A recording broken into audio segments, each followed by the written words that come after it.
Jadi tema pada siang menjelang sore hari ini adalah bebas dari pinjol. Ini tahun 90-an istilah pinjol nggak ada ya. Karena dunia digital, dunia media begitu berkembang maju besar, jadi ada istilah yang namanya pinjol. Ada pinjol, ada ibadah inol, ibadah online apa tuh? Ya, jadi semua serba online. Oke, katakanlah urusan pinjam meminjam itu adalah urusan hutang.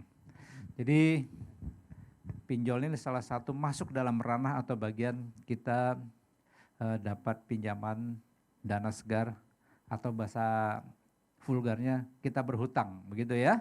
Oke, kita baca dulu dalam kitab Amsal pasal 22 ayat 7.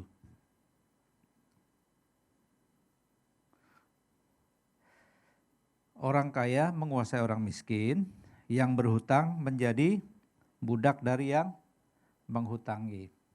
Pernah tahu cerita ini enggak? Dato Maringgi, Siti Nurbaya. Pernah ya? Jadi biasa kalau di kampung-kampung juga kejadiannya sama. Ada orang berhutang gitu sama saudagar kaya, nggak bisa bayar hutang. Dia punya anak gadis. Ya sudahlah biar hutangnya lunas, nikahi saja anak gadis saya gitu. Jadi hutangnya lunas. Banyak tuh di kampung seperti itu. Ya. Jadi kalau orang yang duitnya banyak bisa memberikan piutang kepada orang lain, firman Tuhan tergenapi. Yang berhutang menjadi budak dari orang yang menghutangi. Karena ini yang punya uang. Orang kaya menguasai orang miskin. Ini tentunya orang yang belum bertobat ya. Tapi kalau orang kaya bertobat nggak kayak gini. Tapi firman Tuhan kalimat selanjutnya mengatakan apa? Yang berhutang menjadi budak dari yang menghutangi. Kalau hutang itu disebut debitur atau kreditur ya? Payah semuanya anak-anak. Yang berhutang itu debitur atau kreditur? Debitur ya. Jadi semua di sini rata-rata pihak debitur apa kreditur nih? Ada yang punya hutang nggak di sini? Nggak usah angkat tangan. Oke, Pak saya nggak ada hutang Pak, tapi saya banyak cicilan. Ini mukanya muka cicilan semua soal ini. Ini ya ada satu istilah begini. Kalau mikirin masalah pekerjaan itu pusingnya di depan gitu loh, ya. Mikirin teman tuh pusingnya sakit kepalanya di belakang. Tapi kalau mikirin cicilan, mikirin utang tuh semua sakit. Ya mikirin duit, mikirin utang, mikirin cicilan, seluruh kepala sakit, merah semua. Karena memang yang namanya hutang, yang namanya berhubungan dengan uang itu adalah masalah sensitif dalam kehidupan kita. Tuhan juga menganggap mamon atau kekayaan atau harta itu adalah saingan terberatnya. Ya, bukan jabatan, bukan kedudukan, bukan wanita, tapi harta. Kan seorang pria itu dicobai oleh 3 ta katanya apa? Harta, tahta, Raisa, Cynthia, Lydia gitu ya. Jadi dicobai oleh, nah kebanyakan orang terlibat masalah itu urusan uang. Ujung-ujungnya duit biasanya begitu. Jadi masalah pinjol, masalah hutang menghutang, ini pun masuk ke dalam ranah kehidupan rohani. Ya. Nah kita mau belajar bahwa hutang itu sebetulnya boleh nggak sih? Kita diskusi ini, hutang itu boleh apa enggak? Siapa yang bilang nggak boleh? Pada bingung semua pertanyaannya nih. Siapa yang bilang nggak boleh? Nggak boleh hutang? Siapa yang bilang boleh hutang? Oh iya. Boleh hutang itu boleh. Yang nggak boleh itu kalau sudah hutang lupa nah gitu. Apalagi kalau sudah ditagih lebih galak. Nah itu apalagi, itu nggak boleh. Hutang itu boleh ya. Asal selama kita punya kesanggupan untuk membayar dengan time limit tertentu. Oke? Jadi jangan lupa kalau kita punya hutang begitu ditagih, sadar. Kalau misalkan kita belum punya kemampuan untuk bisa mengembalikan hutang kita, minimal kasih komunikasi. Maaf, saya belum bisa, kita akan di-appreciate ya. Orang juga akan menghargai kita. Jangan kita nggak sanggup bayar hutang, tapi diem-dieman. Katanya nih hutang itu adalah pemutus tali silaturahmi paling tokcer. Betul, begitu kamu sekarang akrab, begitu urusan duit, urusan hutang, itu putus tuh pertemanan. Biasanya begitu, betul nggak? Nah makanya firman Tuhan mengatakan juga buat kita, supaya kita jangan berhutang. Ya ayat selanjutnya kita lihat. Mazmur pasal 37 ayat 21. Orang fasik meminjam dan tidak membayar kembali. Tetapi orang benar adalah pengasih dan pemurah. Artinya begini, kalau kita meminjam pinjam duit, hutang, terus kita tidak mau bayar, firman Tuhan katakan itu adalah pekerjaan orang fasik. Fasik itu apa sih? Fasik sebetulnya diterjemahkan ke dalam terjemahan hurufiahnya yang paling betul adalah fasik itu jahat. Ya, kalau kita sudah berhutang tetapi kita tidak ada niat untuk mengembalikan, itu fasik atau jahanam. Ya, jahat. Jadi kalau punya hutang, punya sesuatu yang pinjam sama orang lain, berusahalah untuk membayar. Oke, amin. Semua setuju? Jadi kita mau bebas dari hutang menghutang. Pak, ini saya boleh turun ya, kayaknya angin kencang banget di sini. Bisa masuk angin saya. Boleh ditolong Mbak turun, Regi? Kamu kuat sendiri? Ini Regi ini high quality jomblo. Boleh, kamu harus berterima kasih sama saya Regi. High quality jomblo. Sampai mana tadi? Saya pernah ketemu sama satu jemaat ya, 5 tahun lalu. Saya kunjungi ke rumahnya. Waktu itu saya masih tinggal di Pamulang. Saya tanya dulu, dia minta dikunjungi gitu. Rumahnya di mana? Di Tangerang. Bu, rumahnya bisa masuk mobil apa enggak? Enggak bisa Pak. Ya udah, terpaksa saya naik motor. Jauh banget. Itu kurang lebih ada 30 km lebih. Lumayan naik motor tuh jauh banget. Terus mesti nyari gang gitu, cari alamat, nyasar-nyasar gitu. Akhirnya singkat cerita ketemulah gitu ya. Bu, ada yang bisa didoakan? Karena waktu itu di gereja ada pelayan namanya PMT, pelayanan melalui telepon. Setelah telepon kita kunjungi gitu ya. Begitu sampai di rumahnya, ceritalah masalahnya apa. Rupanya begini, dia berhutang 3 juta rupiah. Tapi setelah 9 bulan atau enggak sampai setahun, hutangnya bertambah beranak menjadi 90 juta. Dari 3 juta rupiah. Itu kan edan, ya. Itu rentenir banget. 3 juta jadi berapa? 90 juta. Itu gimana cara ngitungnya, saya juga bingung gitu loh. Udah nggak punya apa-apa lagi buat dijual. Nah itu yang ini rentenir nih. Ini harus dihindari. Nah rata-rata yang namanya pinjol pun punya prinsip atau punya spirit yang sama. Hari ini kamu berutang cuma 1 juta rupiah, sebulan 2 bulan kalau nggak dibalikin bisa jadi 5 juta. Ya. Makanya bagaimana caranya supaya kita bebas dari pinjol? Ya jangan pinjam online, pinjam onsite. Kan langsung begitu ya. Kan kita membahas pinjol, betul?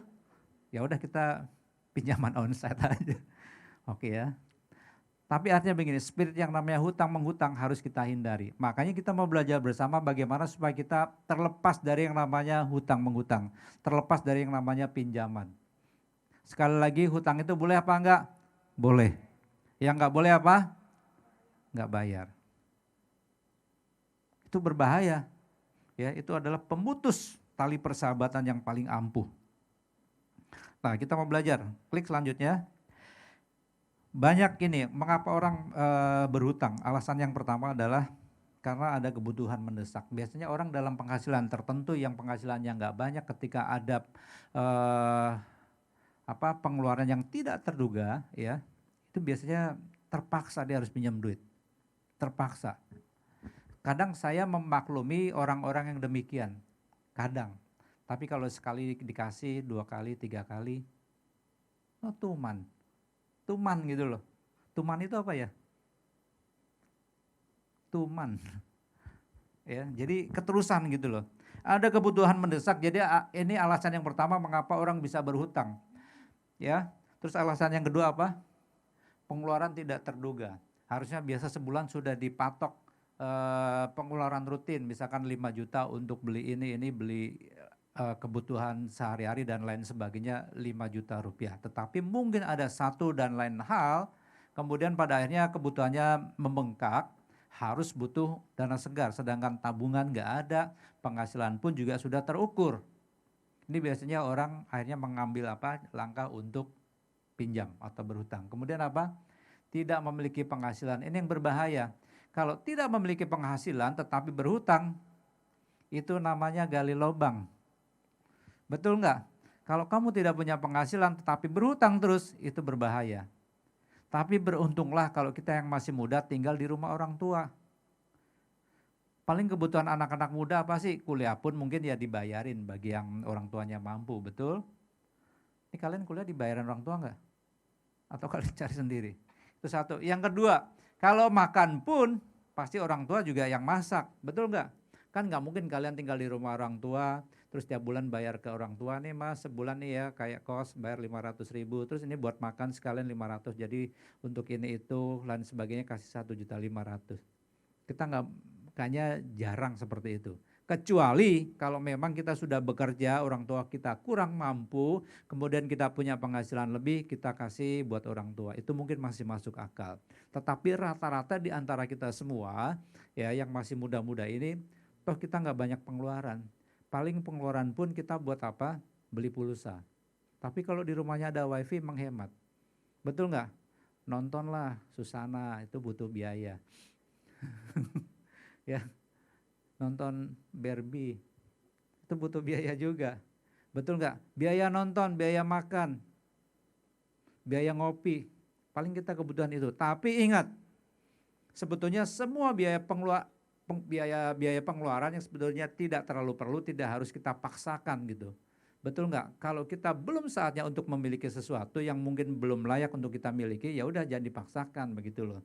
Kalau hari ini handphonemu cuma handphone harga 2 juta, yang penting bisa buat nelpon, bisa buat baca WhatsApp, betul? Bisa buat TikTokan, itu cukup. Gak usah harus beli handphone yang harga 20 juta. Itu lebay, ya. Jangan. Handphone saya pun murah. Yang penting, kalau Pak Gembala nelpon siap, bisa. Itu yang penting. Ya. Kalau Lena telepon siap.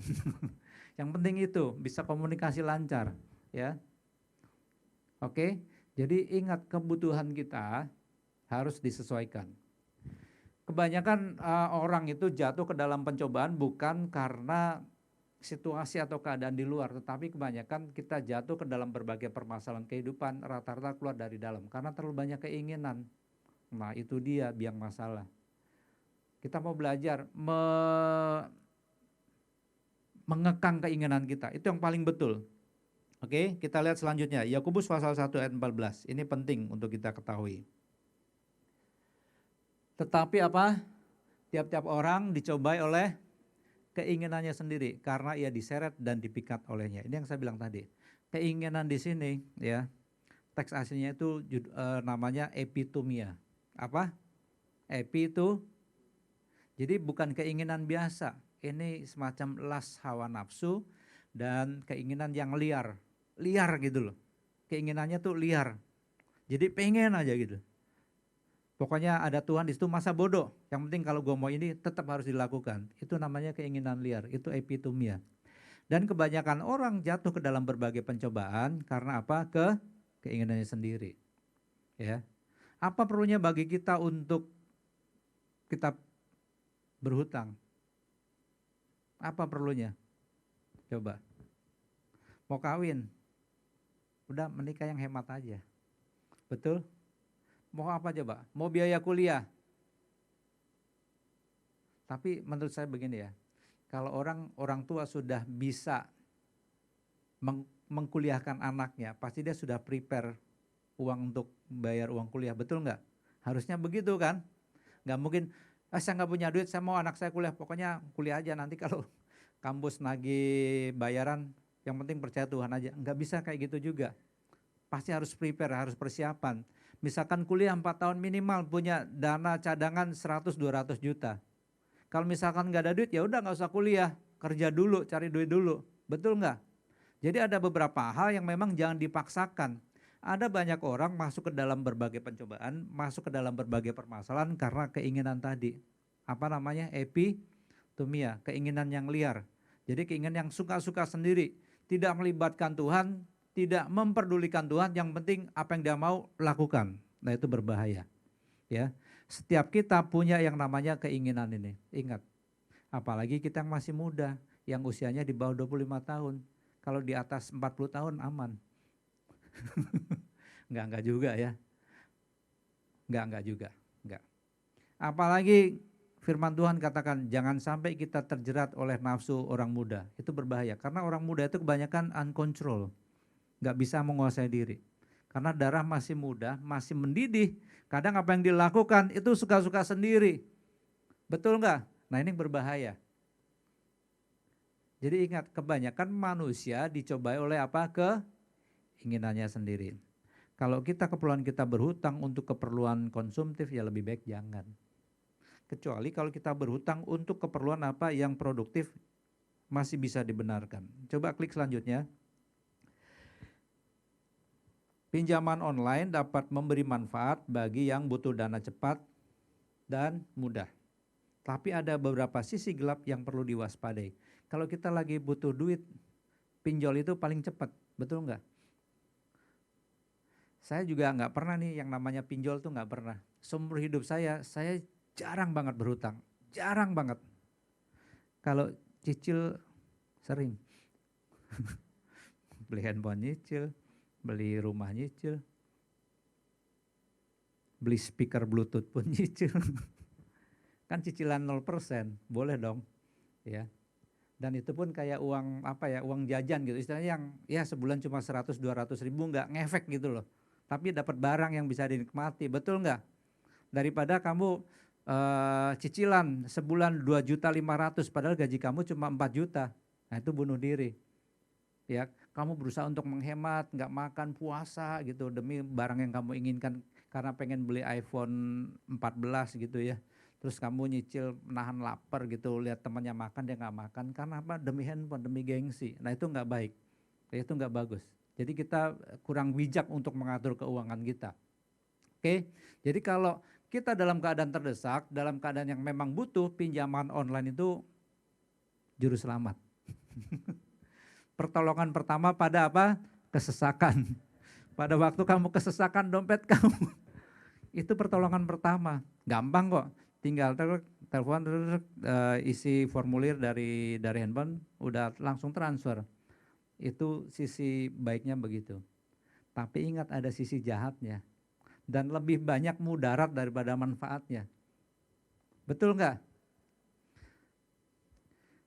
Jadi kalau mau pinjam duit jangan dari online. Yang bisa ngasih pinjam kamu tanpa nagih-nagih. Kamu lihat di tanda pesawat orang nomor ketiga.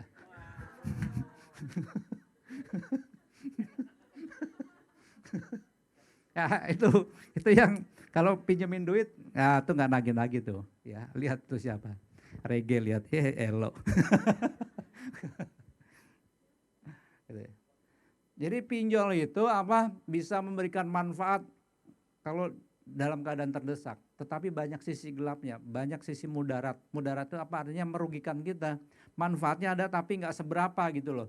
Begitu uang kamu habis, ada kesulitan untuk membayar, di situ permasalahan timbul. Nanti pinjam online nggak ada duit, kamu pinjol lagi ke aplikasi yang lain buat nutupin hutang ini. Itu namanya gali lubang tutup lubang. Udah aja terus kayak gitu. Nanti tunggu gajian, ini tutup di sini. Tengah bulan udah habis, pinjol lagi. Udah kehidupan seperti itu aja. Repeat. Ya. Gajian, bayar hutang, tengah bulan habis, pinjol yang lain lagi untuk nutupin hutang yang ini. Terus kayak gitu terus. Ya, hidup seperti itu. Nah, mengapa orang bisa terjebak begini? Karena mungkin mengatur keuangannya nggak bijaksana. Itu yang berbahaya. Ya, pinjol itu sekali lagi bagus untuk di awal. Ya, tapi sisi gelapnya adalah begini. Yang pertama biayanya tinggi. Coba diklik. Biaya tinggi, ada biaya tambahan. Saya bukan ini ya penasihat keuangan ya. Bunga tinggi, biaya tambahan, risiko kecanduan utang. Maka saya bilang tadi, orang kalau sudah sekali kena pinjol akan ketagihan. Pasti begitu. Yang berbahaya begini, penipuan dan identitas palsu. Kalau kita masuk aplikasi biasanya semua nomor KTP kita, nomor handphone, alamat, ya, nama ibu kandung kita, semua masuk di situ. Hobi kita, kata-kata kenangan, kata-kata mutiara semua masuk di situ. Ya, itu berbahaya. Privasi dan keamanan data jadi terganggu. Dan kalau kita sudah nggak bisa bayar itu nagihnya agresif. Agresif banget, kita diteror terus. Nah, ini berbahaya. Makanya supaya kita tidak terjebak ke dalam siklus ini, kita harus bijak mengatur keuangan kita. Tapi saya percaya di sini tidak banyak di antara kita yang terlibat pinjaman online. Karena saya tahu kita adalah orang-orang yang tahu bagaimana cara mengatur keuangan. Dan kita tahu juga bagaimana cara kita mengatur keinginan kita. Amin enggak? Oke. Ada yang masih punya keinginan untuk beli iPhone 14? Saya enggak ada. Saya tunggu yang 17. Masih 3 lagi trip. Jangan beli handphone itu. Saya kan nggak nyebut merek kan. Oh nyebut ya tadi ya. Nggak, kalau kamu punya duit silakan, nggak ada yang melarang. Boleh kok ya. Tapi kalau gajimu cuma 3 juta, 4 juta jangan. Beli aja Vivo. Atau Realme. Ya. Itu yang lebih masuk akal begitu loh. Toh bisa buat nelpon juga, bisa main WhatsApp, bisa lihat Facebook. Ya. Mungkin kameranya agak sedikit ngeblur nggak apa-apa. Yang penting baterainya tahan lama, 5000 mAh ya, dan ada NFC-nya, bisa ngetep dan bisa mobile banking. Enggak, ini saya enggak promo handphone. Tapi artinya begini saudara-saudaraku, mari kita belajar mengatur keuangan kita supaya kita tidak terjebak dengan permasalahan yang ada sehingga kita susah sendiri. Amin. Ya. Saya percaya pinjaman online itu bisa memberikan manfaat, tetapi ingat sekali lagi manfaatnya sedikit, mudaratnya yang banyak. Oke, jadi jelas ya, kalau kita butuh pinjaman, kita cari orang yang bisa dipercaya. Yang istilahnya sekali kita pinjam ke dia, nggak nagih-nagih. Tapi kita jangan memanfaatkan itu, betul nggak? Oh kalau pinjam sama dia nih, dia enak orangnya. Dia selalu ngasih, nggak nanya, langsung ngasih terus nggak ditagih-tagih, enak sama dia. Ingat jangan tuman. Ya udah dikasih sekali, minta lagi, minta lagi, minta lagi. Kitanya yang nggak tahu diri begitu. Oke? Ya, jangan pinjam online tapi pinjam onsite. Setuju onsite lah. Saya jarang sekali berhutang karena memang saya tahu hutang itu sebetulnya banyak sisi gelapnya gitu ya. Bagaimana cara kita mengatur keuangan? Tentunya harus kita ketahui bersama kalau antara pemasukan dengan pengeluaran itu harus seimbang. Oke? Kita harus bisa mengatur keuangan kita supaya kita tidak terjebak yang namanya hutang piutang, ya. Kita lihat dulu di Alkitab, di ini enggak ada nih kayaknya. Coba klik selanjutnya, masih ada enggak? Oke. Bebas dari hutang. Roma pasal 13 ayat 8. Janganlah kamu berhutang apa-apa kepada siapapun juga. Coba ulang lagi kalimatnya. Janganlah kamu berhutang apa-apa kepada siapapun juga, tetapi hendaklah kamu saling ngasih. Rasul Paulus sudah menasihati kepada jemaat di Roma, kalau kamu sudah melakukan hutang piutang, pasti akan terjadi permusuhan, nggak enak nagihnya. Tapi kalimat selanjutnya dikatakan begini, tetapi hendaklah kamu saling mengasihi. Artinya begini, kalau ada saudara kita yang kekurangan, udah kasih aja dia berkat. Tanpa kita harus mengharapkan imbalan. Maksudnya begitu, kamu saling mengasihi. Kalau ada yang lemah, yang kuat wajib menolong. Kalau ada yang sanggup ya memberikan pertolongan kepada yang lemah, beri. Karena firman Tuhan juga mengatakan begini, kamu jangan menahan kebaikan kepada orang yang layak untuk menerimanya. Kalau kita sudah tahu orang itu lemah dan kita sanggup untuk memberikan pertolongan, terus kita tahan-tahan, kita yang berdosa di hadapan Tuhan. Ya, kita kan tahu di antara kita semua nggak ada yang sekuat kita, betul nggak? Ada teman-teman kita yang lemah juga. Tapi kita juga tahu ada teman-teman kita yang kuat, betul nggak? Ya, Felix itu kuat, gede badannya. Leo juga kuat, badannya gede. Ya, artinya kita tahu masing-masing kelemahan, kekuatan teman-teman kita. Sebab barang siapa mengasihi sesamanya manusia, ia sudah memenuhi hukum Taurat. Artinya memang hukum Taurat pun tahu bahwa mengasihi itu adalah hal yang baik. Ya, amin. Jadi kita mau belajar bagaimana kita terlepas dari hutang. Kalau kita nggak mau berhutang, ya sudah. Kita harus mengelola keuangan kita. Nah yang pertama gini, bebas dari hutang. Bebas dari pinjol. Boleh diklik selanjutnya. Kelola keuangan dengan baik. Semua setuju? Siapa yang di sini sudah bekerja? Angkat tangan. Coba angkat tangan dulu, saya pengen lihat. Siapa yang sudah kuliah? Yang kuliah kanan. Yang SMA? Oh dikit ya, banyak yang rata-rata sudah kerja ya. Oh si Ferry itu SMA.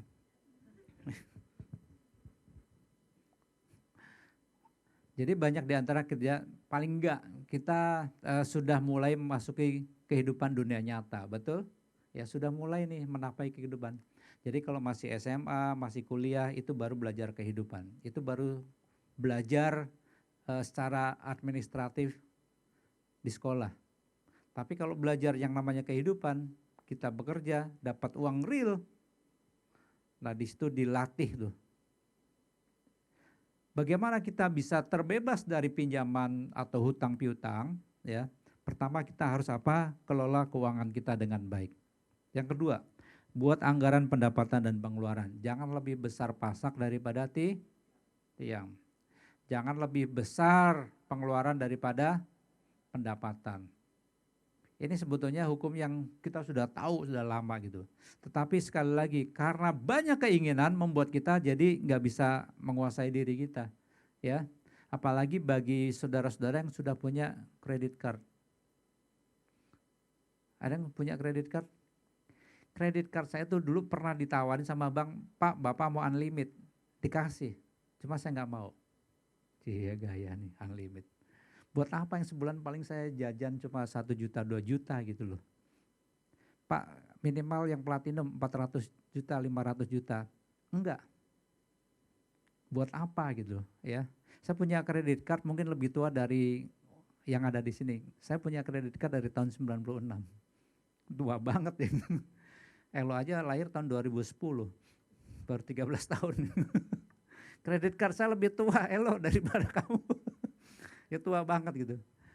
Dari mulai limit cuma 3 juta, 4 juta, 5 juta, 6 juta terus naik gitu loh. Karena saya begini, kalau kredit card ya itu prinsip saya adalah bukan uang tambahan. Itu adalah alat tukar bayar, bukan uang tambahan gitu loh. Dan saya tahu bisa menguasai diri.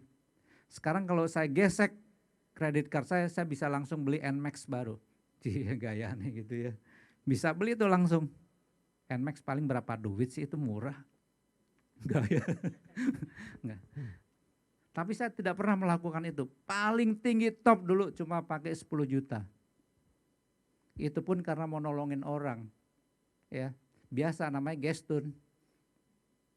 Tahu nggak nih istilah gestun lagi? Gesek tahu, berarti kamu pernah gestun. Hah? Oh, dia malah pengusahanya. Dia pengusahanya rupanya. Nanti saya gestunnya. Itu sebetulnya mirip-mirip. Gestun sama pinjol itu mirip-mirip. Karena saya dulu mau nolongin orang, mau pinjam kredit card saya sudah boleh 15 juta bukan 10 juta. Itu paling banyak. Dia cicil ke saya cicil ke bank. Ya tentu ada bunganya gitu ya. Kalau kita mau pinjam, mau hutang, tentunya kita harus memikirkan pendapatan kita, betul? Kita harus sudah ukur kira-kira cicilannya sekian, pendapatan saya sekian, artinya tercover. Itu namanya mengelola keuangan. Banyak kebutuhan kita yang lain. Jadi harus kita compare. Jadi antara pembayaran cicilan ya itu harus seimbang. Jangan sampai kita bayar cicilan pada akhirnya membuat hidup kita jadi susah sendiri. Itu nggak baik. Jadi harus atur, harus mengelola keuangan kita dengan baik. Supaya apa? Supaya kita terlepas dari yang namanya hutang piutang. Nah, saya punya credit card, saya manfaatkan dengan baik hanya untuk keperluan tertentu aja. Jadi nggak harus, kan gampang tuh kalau orang yang baru punya credit card kayak punya uang tambahan, beli ini gesek, set, wah saya gesek nanti lo akhir bulan lo, baru nangis. Dan kalau saya punya credit card selalu sampai hari ini selama 27 tahun itu tidak pernah hutang, artinya tidak pernah hutang. Tidak pernah tidak bayar, tidak pernah yang namanya bunga berbunga. Jadi kalau harus 30 hari, bayar 30 hari. Kan kadang orang begitu bayar minimum payment, betul nggak? Hutang 10 juta, gesek deh bayar 1 juta, itu 9 jutanya nanti berbunga. Sementara masih ada hutang 9 juta, dia beli lagi yang lain, barang yang lain 5 juta, 14 juta, ntar minimum payment lagi 2 juta, masih ada, terus akan begitu menggulung. Ini namanya tidak mengatur keuangan dengan bijak, betul? Oke? Jadi yang punya credit card harus bisa menguasai diri. Dan saya nggak mau punya credit card yang banyak-banyak. Cukup satu. Ya. Satu pun pusing. Saya punya adik ipar dulu. Hampir semua bank dia punya credit card. Tapi itu orang pinter tuh. Pokoknya kalau lihat dompetnya credit card mungkin segini kali. Tapi dia pinter. Makan di mana? Oh, ini pakai bank ini ya. Ntar dulu saya cari lagi diskon 20%. Gesek. Terus bilang, kamu gak pusing bayar iuran tahunan? Ini semua gratis kok iuran tahunannya. Kalau misalkan sudah selesai tahunan tutup aja. Pinter juga gitu. Jadi dia makan di mana lagi? Oh ini lagi promo kartu ini, pakai gesek itu. Dan itu free. Saya ajarin dia. Saya ajarin.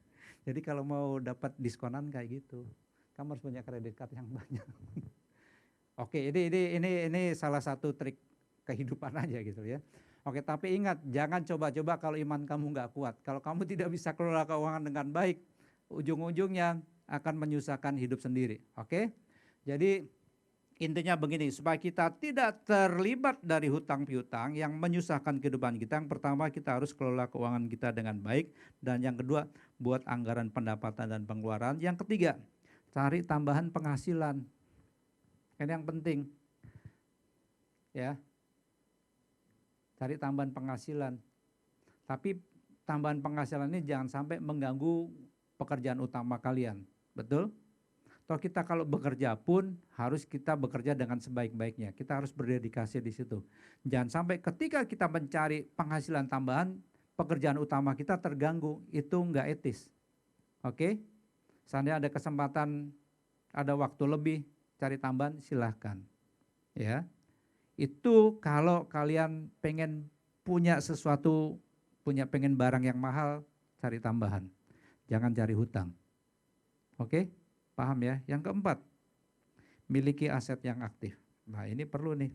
Kalau Menteri Keuangan Ibu Sri Mulyani mengatakan begini, orang Amerika sama orang Indonesia itu sebetulnya sama. Orang Amerika juga nggak lebih pintar dari kita. Mereka juga nggak lebih hebat dari kita. Mengapa Amerika itu disebut sebagai negara maju, sedangkan Indonesia hanya sebagai negara berkembang? Jadi rupanya di Amerika yang bekerja itu adalah asetnya. Aset bekerja untuk mereka. Kalau kita enggak orang Indonesia, kita bekerja untuk mengumpulkan aset. Bedanya begitu. Mereka bisa senang-senang, aset mereka yang bekerja. Mereka tidur, aset mereka menghasilkan uang. Itu yang namanya Elon Musk. Ya. Dia buka mata bangun tidur aja itu duitnya udah untungnya triliunan. Asetnya yang sudah bekerja untuk dia. Mark Zuckerberg sama 11-12. Itu udah nggak usah kerja selama Facebook masih ada. Pasti itu nggak bakal miskin aja. Ya, kecuali terjadi kiamat bom, nah itu mungkin lain cerita gitu ya. Tetapi selama kehidupan dunia masih normal nggak akan miskin. Ya. Jadi artinya aset yang bekerja. Nah kalau kita mau keuangan kita nyaman, kita harus punya aset. Oke? Oke? Ngantuk. Oke. Aset yang bekerja. Bukan aset yang bekerja. Aset kita. Kamu perhatikan, saya tuh suka mengamati keuangan juga. Ini kemarin sejak Federal Reserve gitu ya, mengumumkan gitu, suku bunga naik, itu emas turun. Tapi Cina mengambil alih, emas sempat naik lagi. Jadi harga emas itu naik turun. Per troy ounce ya, sempat 1.975 US dollar. Hari ini cuma 1.940 dolar. Nanti tanya ke saya Mas ya, urusan emas ya. Saya soalnya berat saya 67, Mas Hadi ini. Berat saya, Mas Hadi. Ya. Jadi kita harus punya aset itu, punya aset. Tapi sekali lagi yang saya bicarakan ini sebetulnya tidak ada urusannya sama firman Tuhan. Karena ini urusan barang finansial, barang materi, benda fana gitu loh. Tetapi perlu juga bagi kita yang masih hidup injak tanah di bumi ini, kita perlu juga mengatur atau kelola keuangan kita dengan baik. Supaya apa?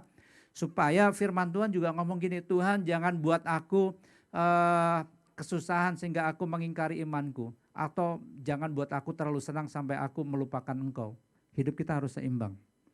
Kalau kita uang kita cukup, tubuh kita sehat, keluarga kita baik, kita memuji Tuhan ceria loh. Betul nggak? Penyembahan juga enak. Coba aja kalau lagi nggak ada duit, banyak hutang, badan kita sakit, masalah keluarga, mau penyembahan nggak enak. Tidur tak nyenyak, makan tak enak. Betul nggak? Jadi semua harus seimbang. Nah itu perlunya kita bijak minta hikmat dari Tuhan supaya dengan masalah keuangan ini kita tidak terbeban dengan masalah keuangan. Terutama masalah hutang piutang, masalah pinjaman online. Oke, jadi perbanyak aset. Ya, perbanyak aset. Kalau kita mau kaya sebenarnya cuma satu caranya. Mau tahu? Mau tahu apa mau tahu banget? Caranya cuma satu kalau kita mau kaya. Apa? Kerja. Kerja yang rajin. Udah itu doang. Berdoa ya, berdoa udah pasti nggak usah diomongin. Tapi yang kamu harus kerja. Karena kalau kita tidak kerja nggak mungkin kita kaya. Betul nggak? Perhatikan orang-orang kaya di dunia rata-rata mereka pedagang. Mereka punya kemampuan menjual.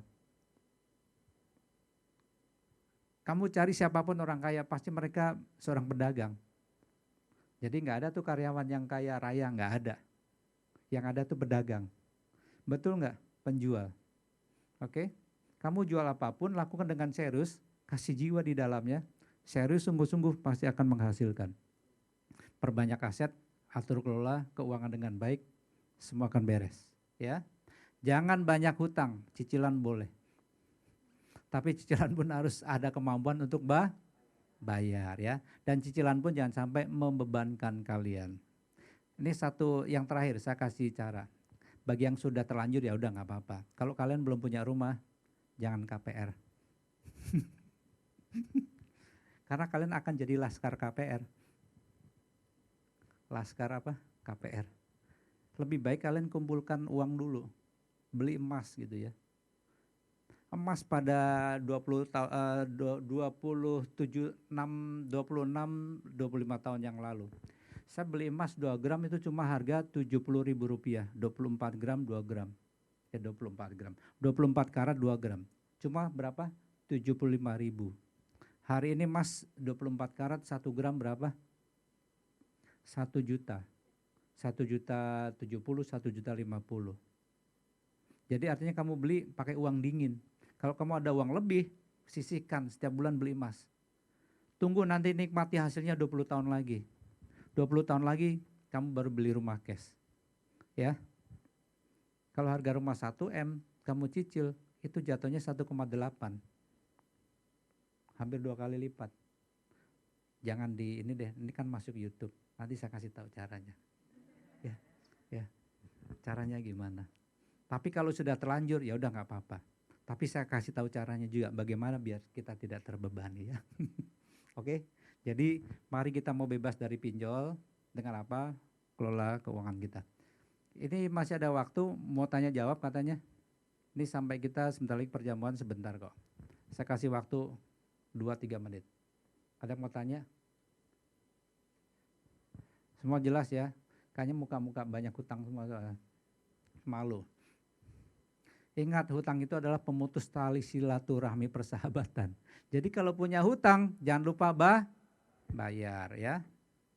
Oke, bayar. Jangan lupa kalau misalkan belum bayar, komunikasi, maaf friend ya, saya belum bisa bayar bulan ini, pegang. Jadi orang kadang appreciate sama kita bukan masalah kita bisa nggak bisa bayarnya, tapi masalah etika. Betul, masalah bagaimana kita berkomunikasi, masalah bagaimana kita bersikap rendah hati, itu yang penting. Oke? Ya. Jadi kalau hari ini kalian belum punya piutang, jangan pernah berhutang. Karena firman Tuhan katakan, orang yang berhutang akan dikuasai oleh orang yang apa? Memberi hutang. Kalau kamu, orang tua kamu punya hutang, awas kamu nanti dinikahin sama orang tua kamu nggak bisa bayar, hati-hati. Ya Vero ya, hati-hati. Hati-hati. Ya. Tapi kalau yang ngasih hutang rege sih nggak apa-apa. Ganteng dia.